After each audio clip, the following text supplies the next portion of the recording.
نأكد لكم حتى الوقت انا كنيابه عموميه ونعرف مطلع على الملف نعرف قاعد نقول.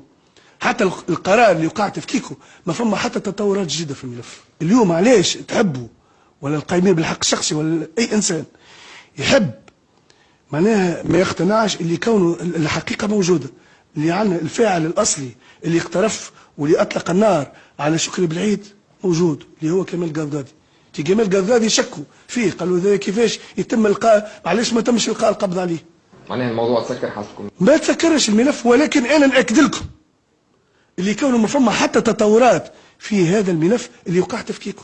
انصار الشريعه المحظور هو المسؤول الوحيد على يعني قتل المرحوم اللي نترحموا عليه الفقيد شكري بالعيد، وما فما حتى طرف، خليني من الاخر نقول لك، وما فما حتى طرف او جهه سياسيه وراء اغتيال المرحوم شكري بالعيد الى حد هذه اللحظه.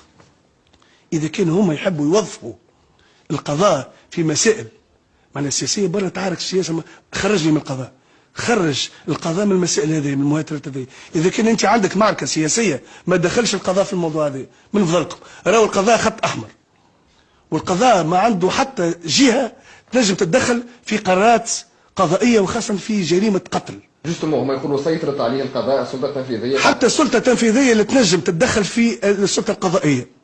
خليني نقولوا هذا محجر عليه حتى بالدستور، ومش كلام نظري وبكلام بالدستور، بالممارسه.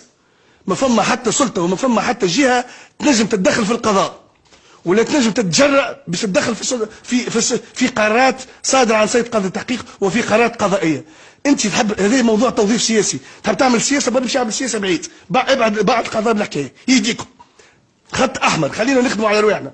انت عندك معركه سياسيه مع طرف معين ما تدخليش القضاء في الموضوع هذا. تحب ترد زيد ولا عمر مسؤول سياسي، فرق ما بين المسؤوليه السياسيه والمسؤوليه الجزائيه. هذه عباد لازم تفهم. انا مانيش مسؤول على باش ننظر في المسؤوليه السياسيه ومسؤوليه اخلاقيه. اذا كان عندك معركه سياسيه مع طرف اكس دبر روسكم، ما تدخليش قضاء في المساله هذه. انا ننظر في المسؤوليه الجزائيه. المسؤوليه تبقى لقانون الارهاب وتبقى للمجله الجزائيه، ما تدخليش السياسه في الموضوع. وما فما حتى جهه سياسيه اللي يسمع فيه الناس الكل لا عندها القدره وعندها الجرأه ولا تدخلت. انا نظلموا في العباد، الناس كل مجرمين معناها الدوله كلها مورطه في قضيه اغتيال المرحوم شكري بالعيد. يشككتوا حتى في الداخليه، يشككتوا حتى في ظروف معناها القضاء على الارهابي كمال القضادي. كنت تنجم تلقي عليه القبض، ليه انت معناها تعمدت باش تقتلوا باش تمس الحقيقه. هما جوستومون في الداخليه في موضوع وزاره الداخليه السفيان يقولوا انه مثلا علي العريض وقت اللي كان وزير الداخليه تقابل مع المتهمين على انفراد من غير حتى محضر وبكل سريه. هذه راه انا نحكي مع قانون، نحكي معك رجل قانون، ما تحكيليش اللي قالوا ما قال.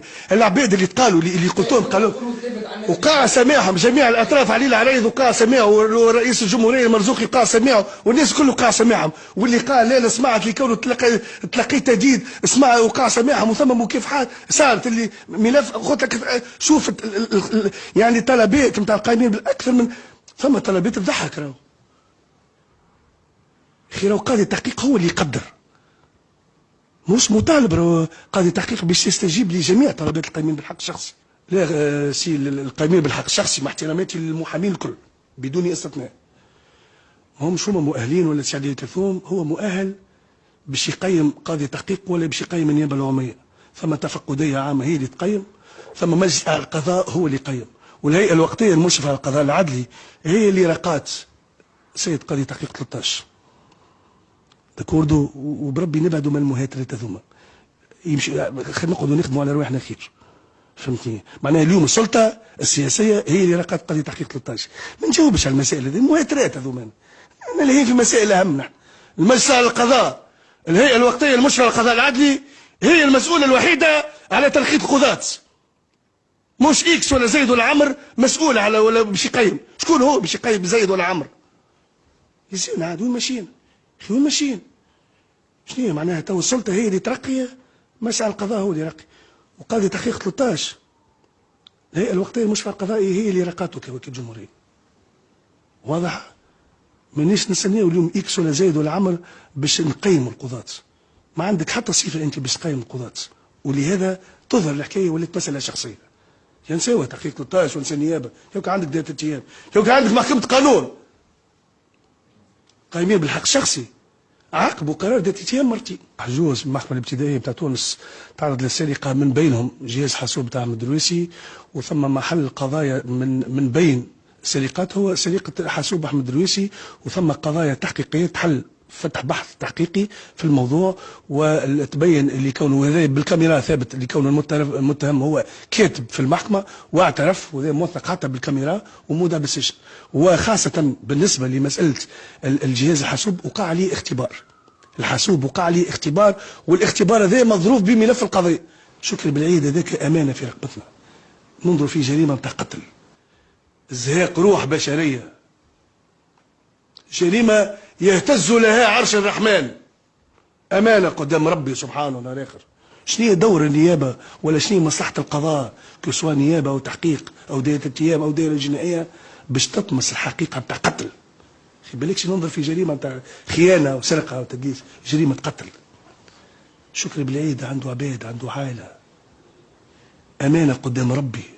راهو العمل نتاعنا مسؤوليه، راهو رساله، راهو باش نتحاسبوا قدام ربي نهار اخر.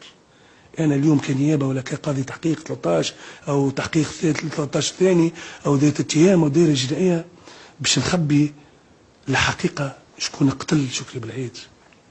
الناس كل يتسائلوا شكون قتل شكري بالعيد، السؤال شكون قتل شكري بالعيد. والادى والامر اليوم حتى سياسيين يتدخلوا.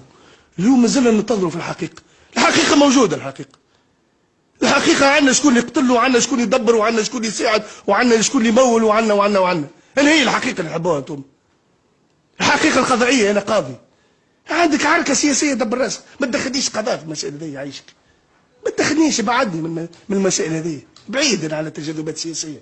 نفرق بين مسؤوليه سياسيه ومسؤوليه جزائيه، انا انظر في المسؤوليه الجزائيه.